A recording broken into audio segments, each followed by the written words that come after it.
making India wait. And they're doing the cleanup back. In this effort, introduced into the আমাদের সোনার ছেলেরা যে হারতে যাচ্ছে সেটা তাদের প্রথম দিনের খেলা দেখেই বোঝা যাচ্ছিল। তারপর যত দিন গড়ালো তখন তো হার অনেকটা সুনিশ্চিতই। তবে টেস্টের 5টা দিনও যে তারা টিকে থাকতে পারবে না সেটা কখনো আশা করিনি। শেষ হতে কতক্ষণ? প্রেস বক্সে ঢুকতেই প্রশ্নটা করলেন তামিলনাড়ু ক্রিকেট অ্যাসোসিয়েশনের এক কর্মকর্তা। প্রশ্নের উত্তরটা স্বাভাবিকভাবেই ইতিবাচক ছিল না। বাংলাদেশ দলও চেন্নাই টেস্টের চতুর্থ দিন সকালের সেশনে ইতিবাচক কিছু করে দেখাতে পারেনি।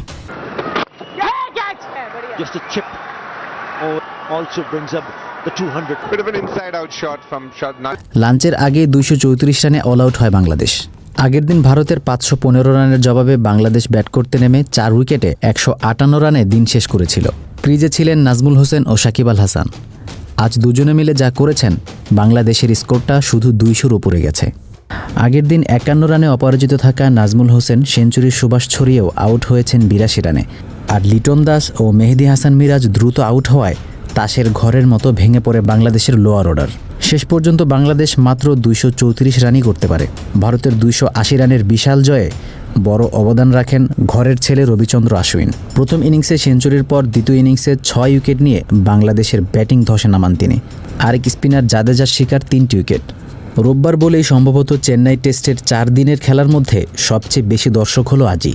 সকাল থেকে লম্বা লাইনে দাঁড়িয়ে টিকিট কেটে অবশ্য খুব বেশি ক্রিকেট দেখার সৌভাগ্য হয়নি দর্শকদের। দিনের শুরুতে বুমরা ও সিরাজ বরাবরের মতোই আগুন বোলিং করেছেন। বারবার সাকিব ও নাজমুলের ব্যাট ঘেঁষে গেছে বল। কয়েক ওভারের জন্য নাজমুলের সঙ্গে সিরাজের স্লেজিং যুদ্ধটাও মাঠে আসা দর্শকদের বিনোদন দিয়েছে। তবে দুই বাঁহাতি ব্যাটসম্যানই ছিলেন আক্রমণাত্মক মানসিকতায়, তাই দুজনই রানের দেখাও পেয়েছেন। পেসারদের স্পেল শেষ হওয়ার পর আশ্বিন ও জাদেজার বলে সুইপ ও রিভার্স সুইপ করে বেশ কয়েকবার বাউন্ডারি খুঁজে নেন তারা। দুজনের জুটির রানও বাড়তে থাকে, কিন্তু আশ্বিনের বলে সাকিব শর্ট লেগে ক্যাচ দিলে 48 রানে থামে জুটি। এরপর লিটন ও মিরাজ কেউ নাজমুলকে সঙ্গ দিতে পারেননি। জাদেজার বলে কট বিহাইন্ড হয়েছেন লিটন।